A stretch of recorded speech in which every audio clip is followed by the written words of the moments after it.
Well, you can imagine the pride that I feel in my daughter, Corinna, and what a joy it is for a father to hear words about him balancing things on his nose. I'm very proud of Corinna, and I want to give my shout out to the Union Theological Seminary table there. They've become kind of an extended family for me through Corinna. But thank you very much. And the very Reverend James Park Morton. Jim, God bless you. Yeah, he's going to wave it off. Well, just... This is, of course, a tremendous honor for several reasons. One, to be added to the list of these three outstanding individuals who have also been honored here this evening. It really is a fantastic pleasure and honor. And because it's named after Jim, it has tremendously deep meaning for me. We've been friends for a long time, and I've marveled at Jim's ability to bring people together, and it is not lost on any of us that so many of his adventures and accomplishments began with a friend saying, hey, why don't you consider this? And such remarks often just are like water off a duck's back, and somebody will say, oh, that's a great idea, I'll think about it. Well, he says, okay, and then he devotes his life to it long enough to get it going, including this Interfaith Center. We worked on the environment together for many, many years. We still do. But in the late 80s and early first part of the 90s, Jim worked with Carl Sagan and others to bring together a remarkable document called the Joint Appeal of Science and Religion. And it was directed at political leaders all around the world, urging them to act to solve the climate crisis. And we had many meetings connected to that joint appeal. We lost Carl. I remember Carl was an atheist, but he wanted, after his death, to have a memorial service in Jim's cathedral. So Interfaith takes on another dimension, also seriously. And the respect that Carl Sagan had for Jim was fantastic. And of course, the common ground that people from different faith traditions find in the dialogues of the Interfaith Center were not unlike some of the remarkable conversations I was privileged to overhear between Jim and Carl Sagan. What you're doing with the Interfaith Center, Jim, is really quite important for so many reasons, and especially in this day and in this age when there is so much horrific violence. Our hearts are so deeply burdened by the gates of hell opened in Syria, and we could go around the world and cite some other similar examples. I was thinking at the table while I was listening to some of the very eloquent remarks earlier about a bit of wisdom that was shared with me by a man named John Hope Franklin, who wrote The Color Line. He taught at Duke for the last part of his life. As a young boy, he was in the terrible race riots in Tulsa, Oklahoma, when the African American community was driven out and so many murdered. But he devoted his life to trying to understand the roots of such horrific violence, and he became our nation's foremost scholar of race. And when I had the privilege of a long bus ride with him, it was during the '92 campaign when I first had a chance to really talk with him in depth.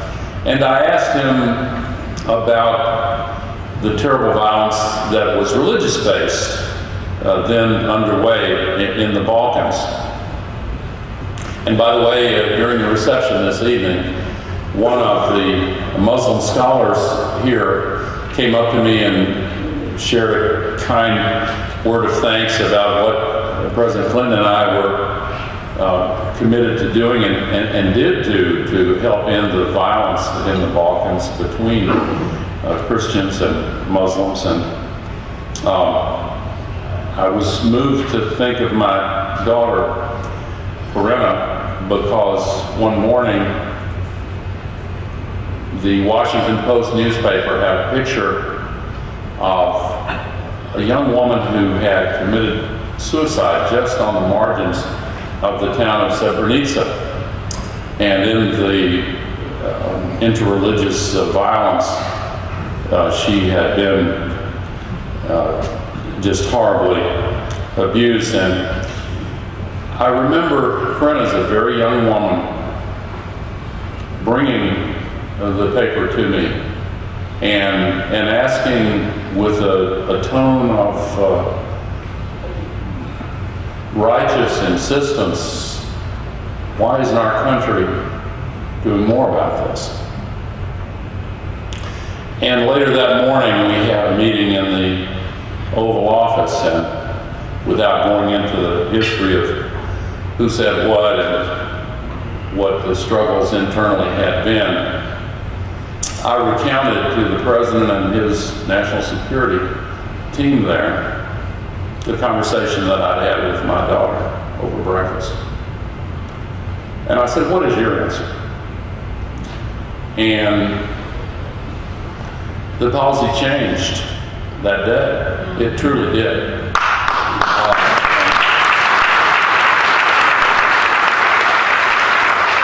It was the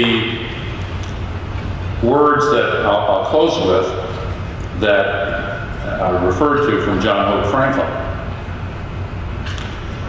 When he tried to tease out the common lessons that his scholarship on race had left with him and the application to the horrific events in the Balkans, he said there are two truths that came out of his scholarship.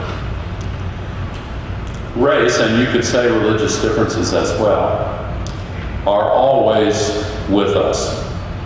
To pretend otherwise is self-delusional. But even though they are ever present, they can be transcended.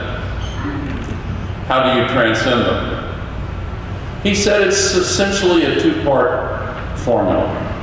You cannot just say, let's all get along. This is silly. Let's just move past these distinctions and just all be one. Sounds good. But he said that does not work. It must be a two-step process. And the first step involves empathy and understanding and a genuine willingness to put oneself into the perspective of the person who is coming from a different heritage, race, religion, and truly appreciate the special accomplishments and celebrations and the special and unique pain and suffering. And when that acknowledgement and empathy has become established, then and only then comes step two, the transcendence of difference. We do face an historic challenge right now in transcending the differences that divide us all over the world and recognizing that we are one not just in the deep spiritual sense that all of the religious traditions teach us, but in the physical reality of the planet that we share. And in order to solve the climate crisis, and we can, and we will, we must heed the wisdom that Jim Morton has devoted his life to. And that is bringing people together and understanding the common humanity that we all share. Jim, thank you for this award.